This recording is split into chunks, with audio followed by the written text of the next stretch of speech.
bangsa yang toleransi, satu rasa dan satu jiwa, dengan pedoman yang kuat, itulah Pancasila.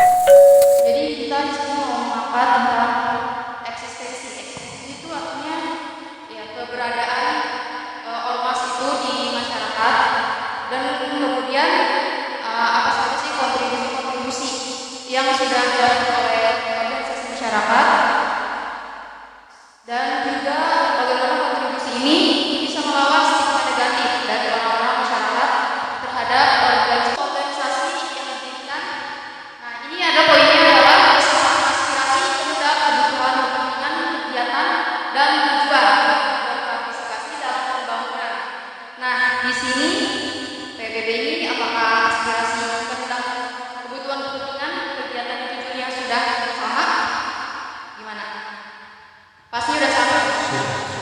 Dibuktikan dengan visi dan misi pasti berbareng ya. Emang tahu visi misi PBB? Boleh disebutkan? Dewan Ketua. Oke. Selain pengertian ormas yang ada di undang-undang, ada juga dijelaskan juga di Perpu nomor 2 tahun 2017. Kurang lebih ini sama, kehendak, kebutuhan, kepentingan, aspirasi, berpartisipasi dalam pembangunan. Oke, langsung ke sejarah.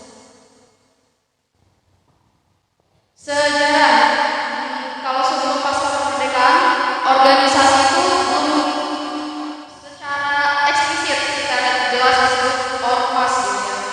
Jadi ditandai kemunculan Budi Utomo tahun 1908, Syarikat Dagang Islam, kemudian Indonesia Muda.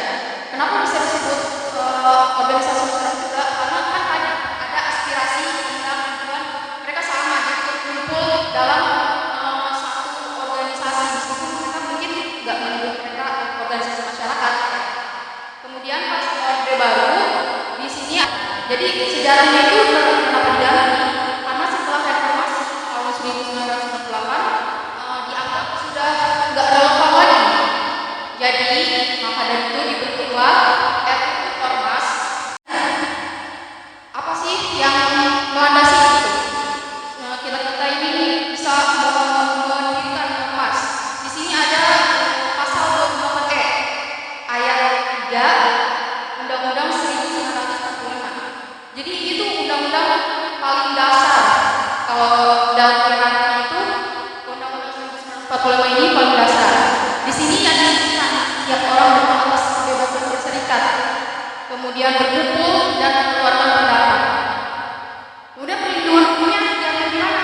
Seperti yang kita bahas tadi, perlindungan hukumnya diatur di Undang-Undang Nomor 12 Tahun 2013 tentang organisasi kemasyarakatan. Ini undang-undang yang tadi diubah dari undang.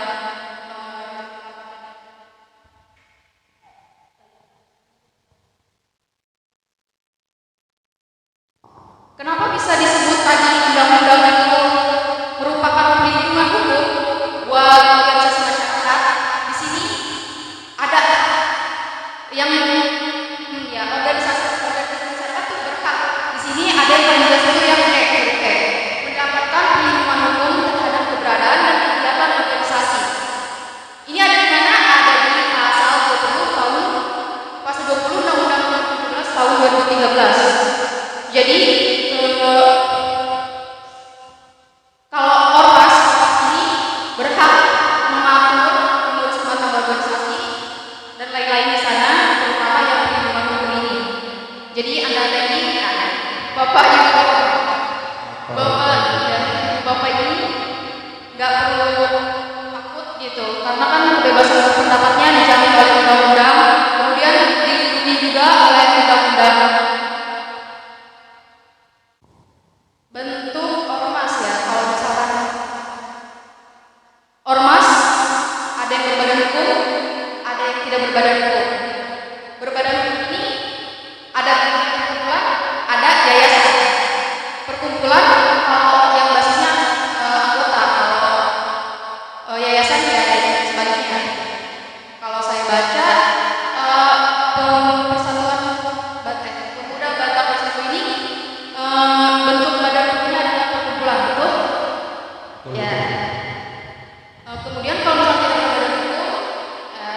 diterbitkan di surat keterangan terdaftar atau SKT, artinya dia terdaftar tidak berbentuk hukum di Kementerian Dalam Negeri, diterbitkan oleh Kementerian Negeri di Kementerian Dalam Negeri. Jadi dia terdaftar sebagai organisasi masyarakat yang tidak berbentuk hukum. Gitu.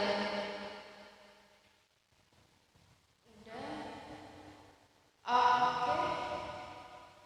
Nah, kalau eksistensi kan berarti keberadaannya. Kalau menurut si Kemendagri, jumlah ormas ini terakhir dicatat itu 22 November 2019.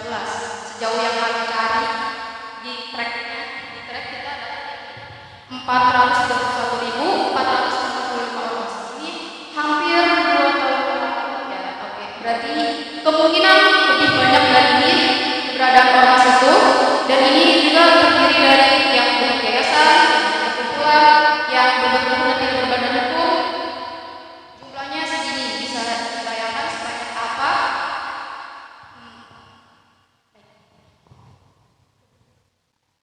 Nah, kalau ini contoh-contohnya tadinya kami pikir akan ada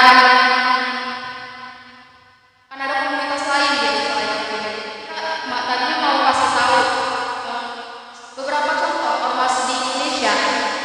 Ini ada yang paling kuat, lama, Angkatan Siliwangi. Ini didirikan tahun 1966. Kemudian ada dari Sanjata Pusgoro, ada Dompet Duafa ini kita yang biasa sering lihat nih. Saya juga pas searching baru tahu Dompet Duafa ternyata organisasi masyarakat gitu. Kemudian ya PPP masih masuk, ini Pemuda Batam satu, kemudian ada FPU, Forum Masyarakat Peduli Umat, sama ini Gerakan Nasional Anti Narkotika. Bukan bom ya. Ini contohnya. Ini sebenarnya kita mau kasih contoh kontribusi ormas ke masyarakat juga tadinya. Oh iya, jadi kita ada brainstorming juga, ada info. Jadi kontribusi ormas ke masyarakat ada permasalahan sengketa gereja Cedera Bekasi, betul. Kemudian berperan aktif dalam kegiatan sosial peduli banjir bandang, pencanaan wisata wajib narkoba, kemudian pengawalan kasus perawat Universitas Siloam Christina Simatupang. Ini mungkin hanya beberapa ya dari banyaknya kontribusi. Meski nggak semua, tetapi masih ada dampak negatif itu ya ke organisasi masyarakat. Tadi ada yang bilang kisruh katanya. Tapi ini kalau kita cerna baik-baik, itu mereka tergantung ke pengalaman pribadi masing-masing terhadap interaksinya ke ormas gitu. Bisa disebut oknum juga. Jadi mungkin di sekitar dia adanya ormasnya yang kisruh. Ada juga tadi yang bilang yang maksudnya yang stigmanya negatif, yang positif gitu. Jadi bisa disimpulkan kalau opini masyarakat itu ya berbeda-beda gitu. Tapi kan kita pastinya pengennya semuanya positif gitu ya. Meskipun emang susah karena kan nggak semuanya gitu. Misalkan masih ada oknum gitu yang bikin si organisasi masyarakat itu jadi negatif gitu. Nah kalau saya lihat sih beberapa dari mereka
Jangan